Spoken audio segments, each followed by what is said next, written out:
যিনি একদিন ছিলেন ইসলামের কঠিন শত্রু, তিনিই আল্লাহর ইচ্ছায় হয়ে উঠলেন ইসলামের সবচেয়ে শক্তিশালী। ইসলাম গ্রহণের পর ওমর লুকানো নেই, তিনি প্রকাশ্যে দাঁড়িয়েছেন সত্যের পক্ষে। কাবার সামনে নামাজ, ভয়হীন হিজরত আর অন্যায়ের রাসূলের ইন্তেকালের পর উম্মাহ পেল এক অতুলনীয় শাসক। খলিফা হয়েও তিনি ছিলেন সাধারণ মানুষের মতো, রাতে কাঁধে খাদ্য বয়ে নিতেন।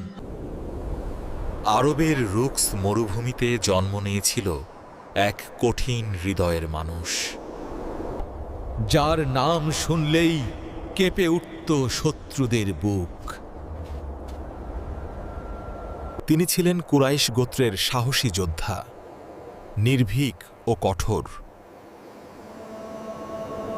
ইসলাম আসার পর তিনি হয়ে উঠলেন ইসলামের সবচেয়ে ভয়ঙ্কর শত্রু।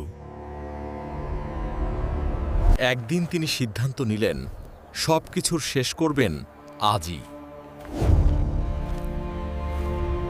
তলোয়ার হাতে বেরিয়ে পড়লেন আল্লাহর রাসূলকে হত্যা করতে। কিন্তু পথেই শুনলেন এক সংবাদ, নিজ ঘরেই ইসলাম প্রবেশ করেছেটি। বনের কণ্ঠে কুরআনের আয়াত তার হৃদয়ে আঘাত করল। কঠিন হৃদয় ভেঙে গেল, চোখ ভিজে উঠল অশ্রুতে। তিনি বুঝে গেলেন গ্রে কথা মানুষের নয়, এ আল্লাহর বাণী। সত্যের খোঁজে তিনি ছুটে গেলেন দারুল আরকামের দিকে। ভেতরে ছিলেন আল্লাহর রাসূল ও সাহাবায়ে কেরাম। তলোয়ার হাতে ওমরকে দেখে সবাই আতঙ্কিত হয়ে পড়ল। কিন্তু রাসূল বললেন, ওকে ভেতরে আসতে দাও।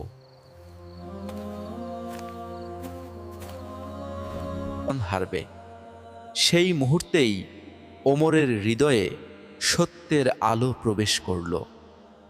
তিনি বললেন, না, আমি সাক্ষ্য দিচ্ছি আল্লাহ এক, আর মুহাম্মদ তার রাসূল। ইসলাম পেল এক অদম্য শক্তি, আকাশ কেঁপে উঠল তাকবীরে। হংছে সেদিন থেকে তিনি হলেন ইসলামের প্রকাশ্য ঢাল।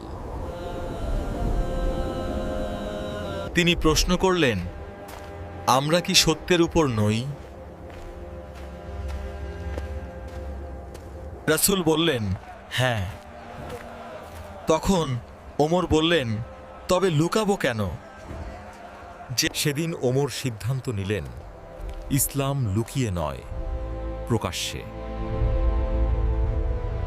দুই কাতারে মুসলমানরা এগোলো, এক পাশে হামজা ফায়ে, অন্য পাশে ওমর পয়ন।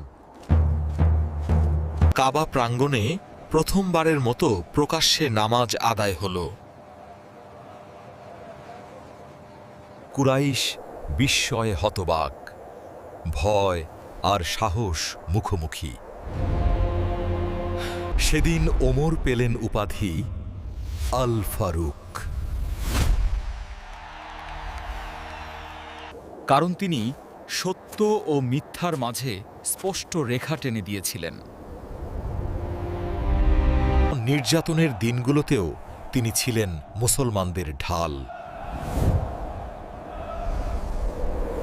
হিজরতের সময় সবাই লুকালো, কিন্তু ওমর নয়। তিনি ঘোষণা দিলেন, যার মা সন্তান হারা হতে চায় সামনে আসুক। এভাবেই তিনি মদিনার পথে পা বাড়ালেন, ভয়হীন বিশ্বাস নিয়ে। মদিনায় পৌঁছে ওমর শুরু করলেন নতুন জীবন, ঈমানের শক্তিতে। তিনি সবসময় থাকতেন আল্লাহর রাসূলের ছায়াসঙ্গী। যুদ্ধের ময়দানে তার সাহস ছিল বজ্রের মতো। বদরের দিনে তিনি ছিলেন সত্যের পক্ষে অটল। উহুদের দুঃসময়ে তিনি শক্ত হয়ে দাঁড়িয়েছিলেন। খন্দকের রাতে তিনি পাহারা দিলেন নির্ভয়ে।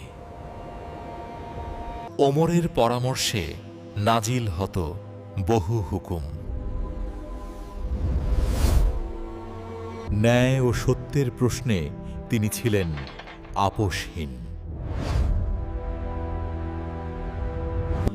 রাসূলের হৃদয়ে ওমরের জন্য ছিল বিশেষ মর্যাদা, কারণ তিনি ছিলেন ইসলামের শক্ত খুঁটি। হঠাৎ একদিন নেমে এলো সবচেয়ে ভারী শোক। আল্লাহর রাসূল আর নেই। ওমর বিশ্বাসই করতে পারছিলেন না এই বিচ্ছেদ সত্য। তখন এগিয়ে এলেন আবু বকর কমায়, কুরআনের আয়াতে স্থির করলেন হৃদয়। সেই আয়াত শুনে ওমরের পা যেন শক্তি হারালো। তিনি বুঝে গেলেন ইসলাম মানুষে নয়, আল্লাহতে অটল। খেলাফতের দায়িত্ব নিলেন আবু বকর বর, আর পাশে ছিলেন ওমর। ওমর হলেন ন্যায় ও দৃঢ়তার প্রধান সহায়ক। তাতে ইসলামের শত্রুদের বিরুদ্ধে সিদ্ধান্তে তিনি ছিলেন আপোষহীন।